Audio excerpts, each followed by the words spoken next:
Red Clamp, South Fox, H-Town, Master, Top Gun, BXP, Sweat. His first punt today. And it's a big one. Wow, look at this.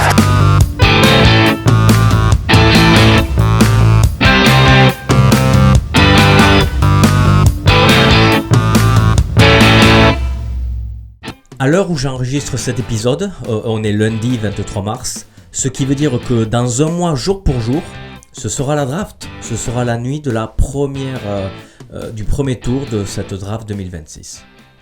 Salut à tous et bienvenue chez le Punter. Alors, la folie des transferts est un peu retombée, c'est l'époque des Pro Days, c'est-à-dire ce sont des entraînements individuels dans les universités ou ex-universités des prospects de la draft, mais les Pro Days, on en parlera la semaine prochaine. Aujourd'hui, on va se concentrer sur autre chose. On va parler en fait des joueurs qui sont toujours agents libres et qui n'ont pas encore reçu d'offre ou qui n'ont encore pas choisi d'équipe. Avant de parler de tout ça, il y a des news. Alors déjà, il y a Jalen Waddle qui est un Denver Bronco. Il a été en fait échangé contre un choix du 4e tour de draft, je crois. Lui qui était à Miami jusqu'à présent. Miami, les Dolphins, ils continuent leur opération liquidation. Ils perdent peut-être leur meilleur receveur, mais peut-être que en fait c'était pas un fit dans leur nouveau style de jeu. À Denver, ça va être un fit pour Bo Nix, qui lui, surtout à l'université et sa première saison NFL, il avait beaucoup brillé dans les, vous savez, ces passes courtes, les slants, les bubble screens, et Waddle, en fait, il excelle dans ça, puisqu'il est très bon dans le catch and run, c'est-à-dire il attrape le ballon et après il est capable de gagner des yards. Donc voilà. Ce week-end aussi, il y avait un autre événement, c'était je crois que ça s'appelait le Fanatics Flag Football Tournament. En fait, c'était un tournoi d'exhibition en fait de flag football à 2 ans, un peu plus de 2 ans des Jeux Olympiques de Los Angeles. Et en fait, il y avait pas mal de stars NFL. Et devinez qui a gagné? C'est l'équipe des États-Unis. L'équipe olympique des États-Unis a archi-dominé ce mini-tournoi. Ils ont archi-dominé les stars de la NFL. Et pourtant, il y en avait des stars. Regardez, il y avait Jalen Hurts, il y avait Joe Burrow, il y avait Stephen Diggs, OBJ, bon, semi-retraité, Beckham Jr. Il y avait Davante Smith, il y avait Davante Adams, Jalen Ramsey, et d'autres. Bon, il y avait d'autres. Il y avait aussi on va dire des figurants, des invités, Logan Paul, Speed, vous savez, ces influenceurs, ces youtubeurs. Ils étaient là pour faire le show, pour faire le nombre, le spectacle ou le ridicule. Si vous regardez les images, c'est à vous de choisir. Il y avait aussi Tom Brady. Et Tom Brady, il a prouvé que à presque 50 ans, il n'avait rien perdu. Et pourtant, ça fait plus de 2 ans qu'il a pris sa retraite, mais il a montré qu'il avait encore un super bras, ultra précis, et ce gène de gagnant qu'il a eu toute sa carrière. Donc, comme on a dit, la Team USA, l'équipe olympique, a archi dominé les débats, et il y avait un débat depuis, justement pour pas faire un jeu de mots, il y avait un débat depuis l'an dernier, ou 2 ans en fait, où les stars NFL, en fait, ils devaient remplacer ces joueurs-là, c'est qui sont pas des professionnels du flag football, mais presque, pour remporter l'or avec les USA. Sauf que, et pourtant il y avait des stars, il y avait Joe Burrow, on a dit, il y en avait d'autres, et pourtant ils se sont fait écraser par les joueurs de flag football. Ce qui fait, en fait, ça clôt le débat complètement. Ça n'a jamais été un débat d'ailleurs, pour ceux qui suivent le flag football également. Donc voilà. Alors passons au sujet du jour, et le sujet du jour c'est quels sont les joueurs toujours disponibles. Alors on va pas tous les passer en revue, on va passer les principaux. D'ailleurs, j'ai écrit un article ce week-end, vous pouvez jeter un coup d'œil, il y aura beaucoup plus de détails que ce que je vais dire dans cet épisode. On va parler des quarterbacks forcément parce que c'est le poste le plus important, et là il y a 2 anciens, 2 vieux qui sont à la recherche d'un nouveau défi. Kirk Cousins et Aaron Rodgers. Cousins, lui, bon, on le sait, il a été coupé par les Falcons. Pourtant, il avait fait quelques bons matchs quand Michael Penix avait été mis sur le banc et ensuite blessé. Cousins, il avait fait le job. Il a démontré qu'il n'avait rien perdu de sa précision. Ses statistiques, historiquement, elles sont très très bonnes. Et lui, il veut être titulaire. Il veut pas aller dans une équipe pour être numéro 2. Et il y a toujours des équipes, je pense, qui auraient besoin d'une espèce de quarterback de transition. Vous savez, une option de transition en attendant la très bonne draft 2027 en termes de quarterback. Après, Cousins, lui, au cours de sa carrière, il s'est manifesté, on va dire, pour ses qualités de négociateur avec son agent, puisqu'il a un palmarès vierge. Hein. Son palmarès, il est horrible, il a gagné rien du tout. Par contre, ses gains financiers, on compte jusqu'à 322 milliards de dollars en 14 saisons. C'est énorme. Et en fait, il est 4e parmi les joueurs les mieux payés de l'histoire. C'est énorme. Et son dernier contrat à Atlanta, ça prouve toutes ses qualités, enfin à son équipe, à son agent aussi, ses qualités de négociateur. Parce que regardez, il était encore à Minnesota, saison finie très vite puisqu'il s'était gravement blessé au tendon d'Achille, rupture du tendon d'Achille. Et pourtant, en pleine rééducation à la Free Agency 2024, il signe un contrat de 4 ans, 180 millions de dollars, dont 100 millions garantis. Un master, un maître des finances. Après bon, est-ce que s'il ne trouve pas une place de titulaire, je pense qu'il va prendre sa retraite parce qu'il y a les médias. Les médias, il a fait des essais déjà, il a fait quelques apparitions pendant les playoffs, ça lui a plu. Apparemment, sa façon d'être, sa personnalité a plu aussi. Donc on voit très bien que les médias lui font du pied. Donc à voir s'il va faire ce grand saut dans le monde des consultants. L'autre c'est Aaron Rodgers. Alors lui c'est un copier-coller en fait du printemps dernier. Si vous vous souvenez bien, il avait fait poireauter les Steelers pendant des mois avant de signer. Je crois que c'était autour de la draft. Il avait accepté de signer ou juste après la draft. Là il nous refait la même. Il est toujours pas décidé, ou au moins il a pas dit sa décision, il n'a pas annoncé sa décision. Les options, il y en a deux. Hein. C'est soit il re-signe pour un an à Pittsburgh, soit c'est la retraite. Et bon, ils ont recruté Mike McCarthy à Pittsburgh. Peut-être on a l'optique aussi de retenir Aaron Rodgers. On sait très bien que Mike McCarthy, il a fait briller Rodgers à Green Bay.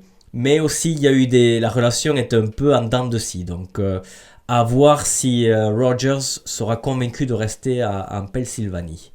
Il y a pas mal de receveurs aussi. Des receveurs, bon, on va dire qu'ils sont un peu sur la pente descendante.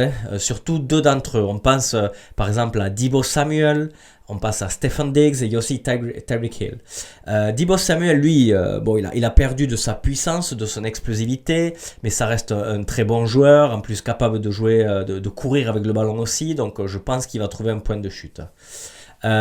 Diggs, lui, il est à la recherche de sa 4e équipe en 4 saisons. C'est un super compétiteur. Bon, il a 32 ans, il a perdu un peu, on va dire, de sa superbe, mais il reste quand même un très très bon joueur, peut-être dans un poste de receveur numéro 2, sur les 3e downs. Après, est-ce qu'il va trouver une équipe ? C'est pas le talent le problème. Le problème, c'est ses ennuis avec la justice. Il a eu beaucoup de problèmes avec la justice ces derniers mois.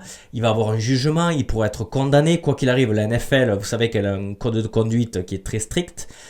Et il va être suspendu plusieurs matchs. Donc bon, est-ce que les équipes vont lui offrir un contrat, sachant qu'il va rater 4 ou 5 matchs ? À suivre. Il y a aussi Jawan Jennings, qui est encore jeune, il n'a pas 30 ans, il est très très bon. Aux 49ers, il a été super, excellent dans les contested catch, et vous savez ces batailles aériennes en fait pour attraper le ballon. Il est très bon dans l'axe, il est très bon en profondeur.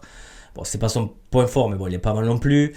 Après, je crois que sa personnalité pose problème. Il a un caractère très très particulier. Il a beaucoup d'ennemis, pas chez les Niners, mais dans la NFL, il a beaucoup d'ennemis. Donc, à suivre, on va voir.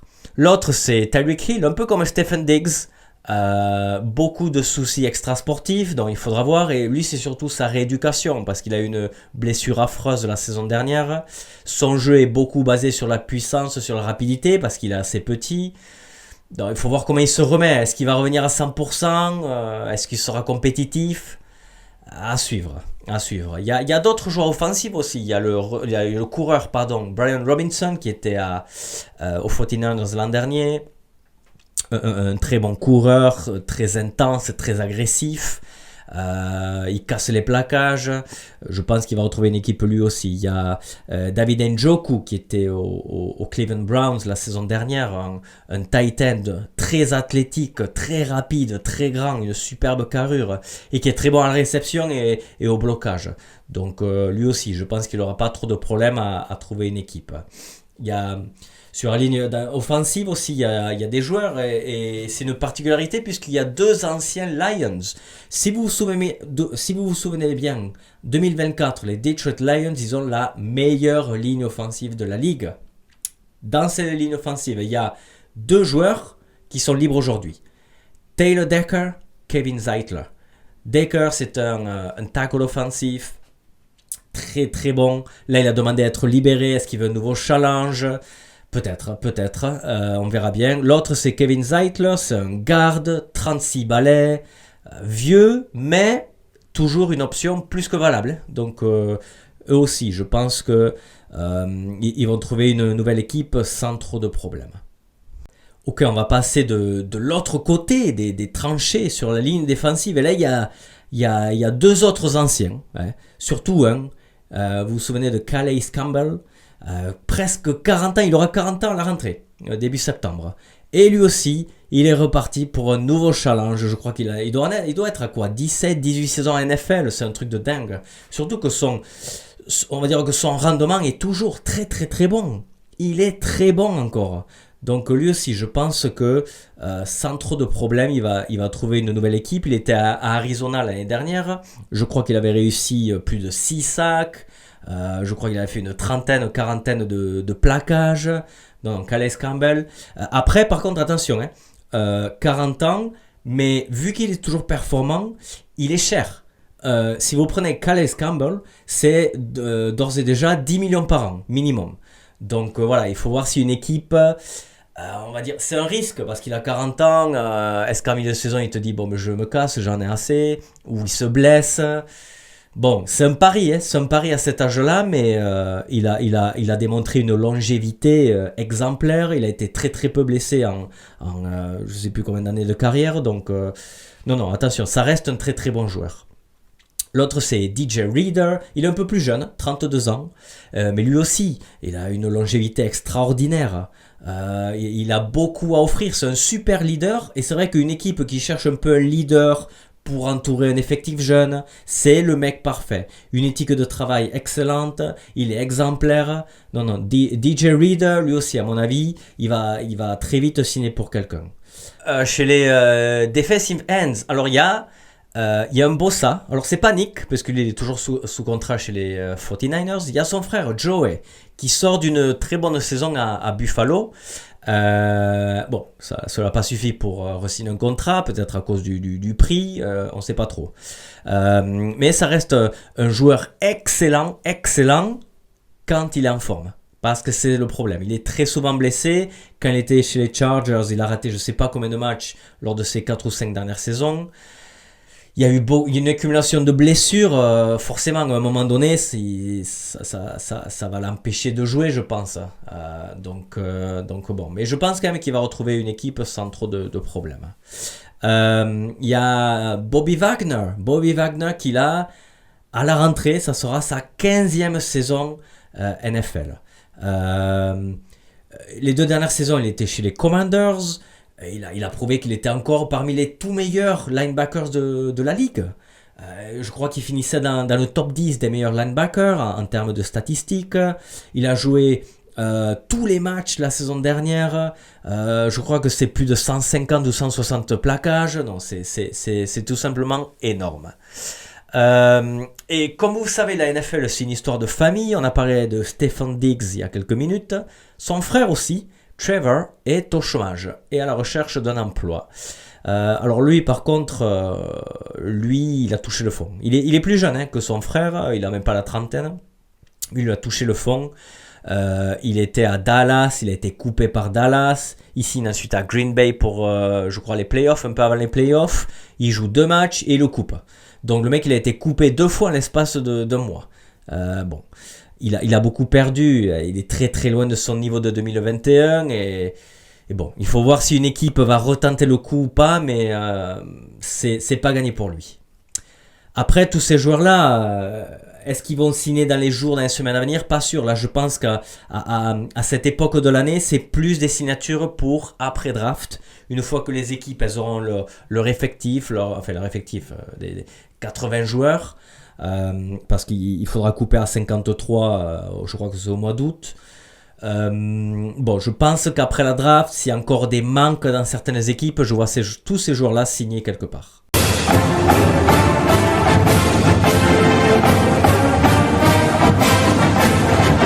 Ok, football universitaire, alors c'est la pré-saison officiellement, ce qu'on appelle les Spring Practices. Là aussi j'ai écrit un article la semaine dernière pour expliquer ce que c'était. Il y a un article à venir sur la SEC, la Southeastern Conference, et comment se préparent les universités de cette conférence.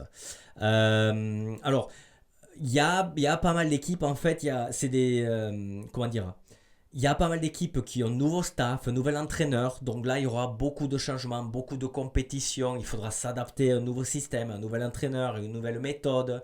On pense par exemple à Florida, à LSU, mais aussi Arkansas, Kentucky, vous voyez, beaucoup de nouveaux entraîneurs, et en général nouveaux entraîneurs veut dire vague de transferts.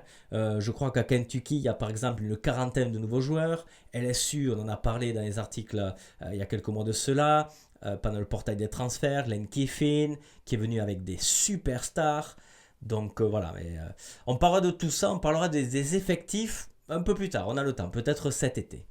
Donc aujourd'hui on va se pencher sur Alabama, parce qu'Alabama, eux, ils ont fait une saison 2025 qui s'est très mal finie, elle s'est finie en queue de poisson avec cette rouste reçue en quart de finale des playoffs face à Indiana, le futur champion.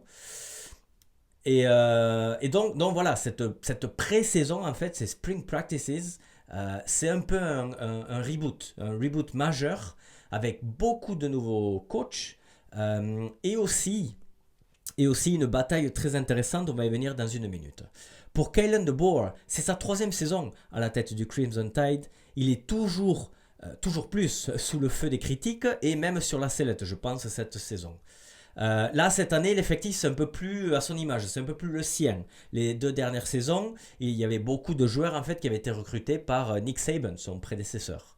Ty Simpson, par exemple, le quarterback, lui, est parti vers la NFL, et du coup, là, il y a une bataille en cours pour savoir qui va être le quarterback titulaire. C'est la principale story du Spring Practice, en fait, de toute la pré-saison de l'université basée à Tuscaloosa. Alors, les 2 quarterbacks, ce sont Austin Mack et Keelan Russell. Mack, en fait, lui, il était à Washington avec Kalen DeBoer. Et en fait, quand DeBoer il a signé à Alabama, Mack, il a suivi. Il est parti avec lui. Lui, il a un peu d'expérience, 4e saison universitaire, même s'il n'a pas beaucoup joué. Keelan Russell, lui, c'est un redshirt freshman. Il est arrivé l'an dernier, c'était un freshman, il n'a pas joué. Donc, du coup, il a reçu le redshirt, c'est-à-dire une année nulle. Lui, un potentiel énormissime. On va en parler dans une minute. Mack, comme on a dit, il a un peu plus d'expérience.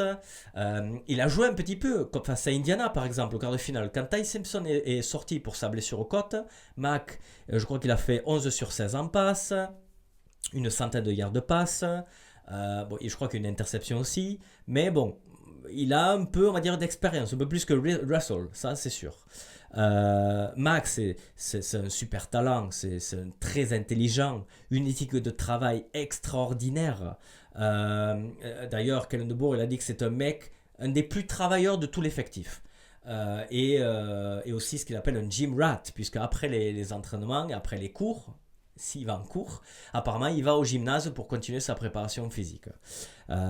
Donc voilà. Après tu as Russell. Russell, c'est un profil différent, c'est plus on va dire dual threat, vous savez, un double menace, super dynamique, un joueur 5 étoiles.